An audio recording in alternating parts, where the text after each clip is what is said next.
What's your definition of greatness? I think the definition of greatness is to inspire the people next to you.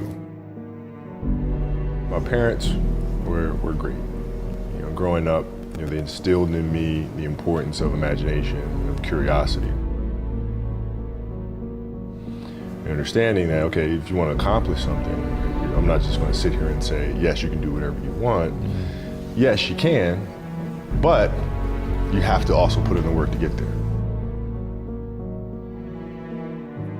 You grow up as a kid thinking that all things are possible if you put in the work to do it.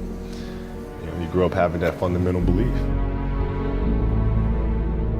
My father was really influential at a really critical time where I had a summer where I played basketball when I was like 10, 11 years old. And here I come playing and I don't score 1 point the entire summer.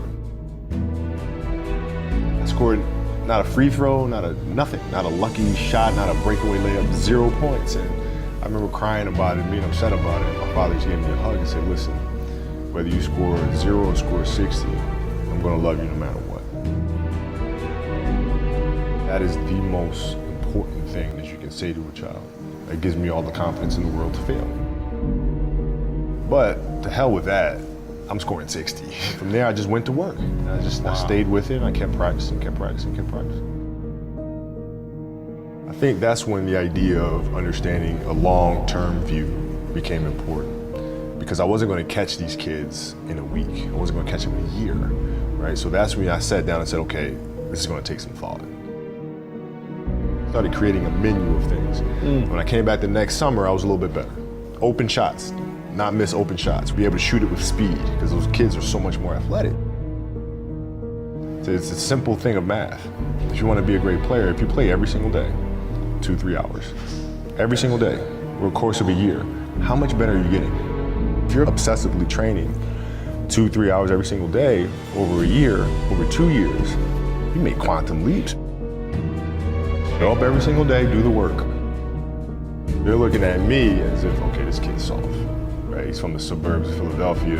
They felt like they could try to be physical or try to intimidate me and do all this other stuff, which they couldn't. Now I'm saying, okay, well, you're trying to attack me, how am I going to attack you? One of the things I would do is, while everybody would be at the cafeteria work, eating and doing all sort of stuff, I just go back to the gym.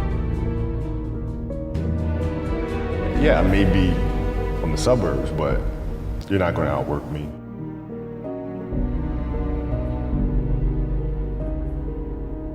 Right, look at things at their smallest. Because a lot of times the game starts moving really fast.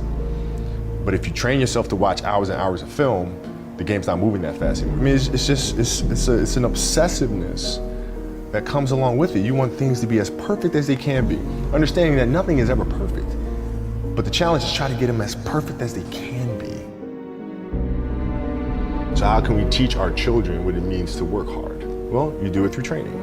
Right? So when I get up in the morning, my daughter goes with me. 4 a.m., my 15-year-old goes with me. It becomes a daddy-daughter thing. Through that process, she understands the value of hard work. So it's through those behaviors is where I find the motivation to do it. Well, what does losing feel like to you? It's exciting because it means you have different ways to get better. There's certain things that you can figure out that you can take advantage of, right? Certain weaknesses that were exposed. There are answers there if you just look at them. It's a constant process. It's exciting when you win, it's exciting when you lose, because the process should be exactly the same. The hardest thing is to face that stuff. I think it's the fear of starting anew.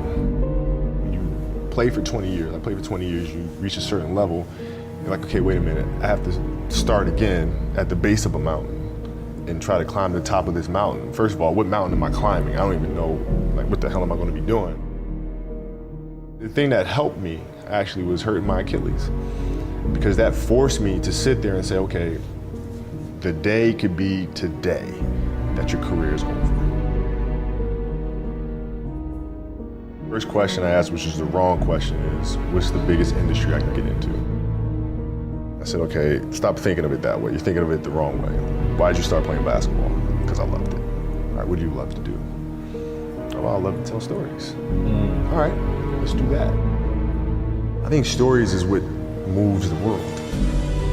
Nothing in this world moves without story. And so I think that is the root of everything. And if we're going to try to make the world a better place, story is the right place to start. From one of my English teachers, I love Marion, named Mr. Fisk. He had a great quote that said, "Rest at the end, not in the middle."